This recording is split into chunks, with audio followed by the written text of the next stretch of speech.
நம்ம 12th பார்த்தாலே போதும். இதுல இருக்க எல்லாமே அங்க கவர் ஆயிரும். இப்ப 12th புக்ல மொத்தம் சொல்லப்பட்டிருக்கிறது 9 வகையான கான்செப்ட் சொல்லியிருப்பாங்க. இங்க சொல்லியிருக்காங்களா?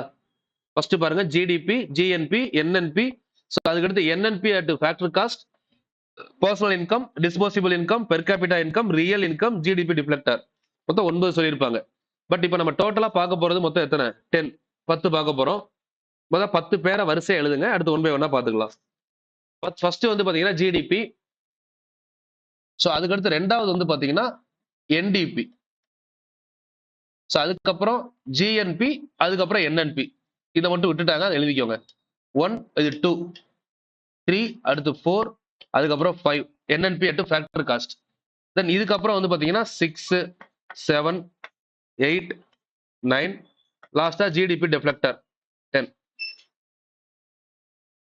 10 பேரையும் வரிசை எழுதிக்கோங்க.